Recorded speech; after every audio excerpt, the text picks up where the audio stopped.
సేమియాలతో ఎప్పుడు బోరింగ్ సేమియా ఉప్మా కాకుండా ఇలా డిఫరెంట్గా పొంగనాలు చేసి చూడండి. చాలా టేస్టీగా సింపుల్గా ప్రిపేర్ చేసుకోవచ్చండి.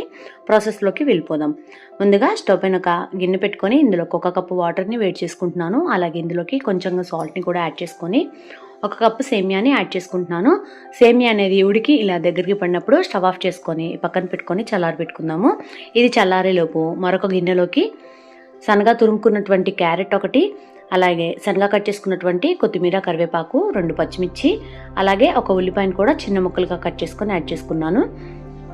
ఒక బంగాళదుంపని పైన ఉన్నటువంటి చెక్కుని పీల్ చేసుకొని ఇలా తురుముకొని వాటర్లో యాడ్ చేసుకున్నాను. ఈ వాటర్ని అంతా తీసేసి ఈ తురుము వరకు ఇందులోకి యాడ్ చేసుకుంటున్నాను. మీరు ఈ పచ్చి బంగాళదుంప ప్లేస్లో ఉడికించుకొనైనా సరే మెత్తగా మ్యాష్ చేసుకొని బంగాళదుంపని యాడ్ చేసుకోవచ్చు. అలాగే ఇందులోకి మనం ముందుగా ఉడికించి పెట్టుకున్నటువంటి ఈ సేమియాను కూడా యాడ్ చేసుకొని 2 ఎగ్స్ని యాడ్ చేస్తున్నాను. మీరు ఎగ్స్ ప్లేస్లో గోధుమ పిండి 2 స్పూన్ల వరకు బియ్య పిండిని కానీ మైదాని కానీ యూజ్ చేసుకోవచ్చు. అలాగే ఇందులోకి టేస్ట్కి సరిపడినంత సాల్ట్ని కూడా యాడ్ చేసుకోవాలి. అలాగే ఒక 1/2 స్పూన్ వరకు జీలకర్ర, ఒక 1/2 స్పూన్ వరకు పసుపును యాడ్ చేసుకొని ఒక్కసారి అంతా కలిసేలాగా కలిపేస్తున్నాను. విస్కర్తో కానీ చేత్తో కానీ కలుపుకోవచ్చు. ఇక్కడ మనం ఎగ్ యూజ్ చేసినప్పటికీ ఎటువంటి ఎగ్ వాసన అనేది రాదండి. చాలా టేస్టీగా ఉంటుందండి ఈ బ్రేక్ఫాస్ట్ అనేది. ఇప్పుడు ఇందులోకి కొంచెం వాటర్ని యాడ్ చేస్తున్నాను. మనకి పొంగనాలు బ్యాటర్ లాగా ఈ కన్సిస్టెన్సీ ఉంటే సరిపోతుంది. నేను ఇక్కడ ఒక 1/2 కప్పు వరకు వాటర్ని యాడ్ చేసుకున్నాను. ఈలోపు పొయ్యి పైన పొంగనాల ప్యాన్ని హీట్ చేసుకున్నాను. ఇందులోకి కొంచెంగా ఆయిల్ని యాడ్ చేసుకొని ఈ గుంతల్లోకి స్ప్రెడ్ చేసేసుకున్నాను. ఇప్పుడు ఇందులోకి ఈవెన్గా ఇలా నేను బ్యాటర్ని సెట్ చేస్తున్నాను.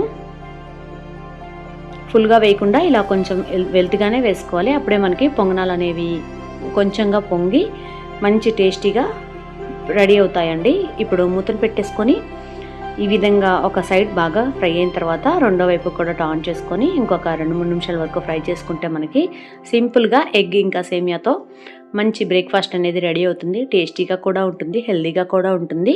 ఇది మనం మార్నింగ్ టైం బ్రేక్ఫాస్ట్గానే కాకుండా ఈవినింగ్ టైం పిల్లలు స్కూల్ నుంచి వచ్చిన తర్వాత అయినా స్నాక్గా అయినా ప్రిపేర్ చేసి పెట్టచ్చు. ఇలా ఫ్రై చేసుకున్నటువంటి సేమియాని తీసుకొని సర్వ్ చేసుకోవటమే. అంతేనండి. ఈ వీడియో కనుక మీకు నచ్చినట్టయితే తప్పకుండా లైక్ చేయండి. అలాగే మీ ఫ్రెండ్స్ ఇంకా ఫ్యామిలీ మెంబర్స్తో ఈ వీడియోని షేర్ చేయండి. ఇంతవరకు మన ఛానల్ని కనుక సబ్స్క్రైబ్ చేయనట్టయితే వెంటనే మన ఛానల్ని సబ్స్క్రైబ్ చేసుకొని పక్కనే ఉన్నటువంటి బెల్ ఐకాన్ని ప్రెస్ చేయండి. ఇలా బెల్ ప్రెస్ చేయడం వల్ల నేను పెట్టే ప్రతి వీడియో నోటిఫికేషన్ మీ వరకు వస్తాయి. Thank you for watching. Keep smiling.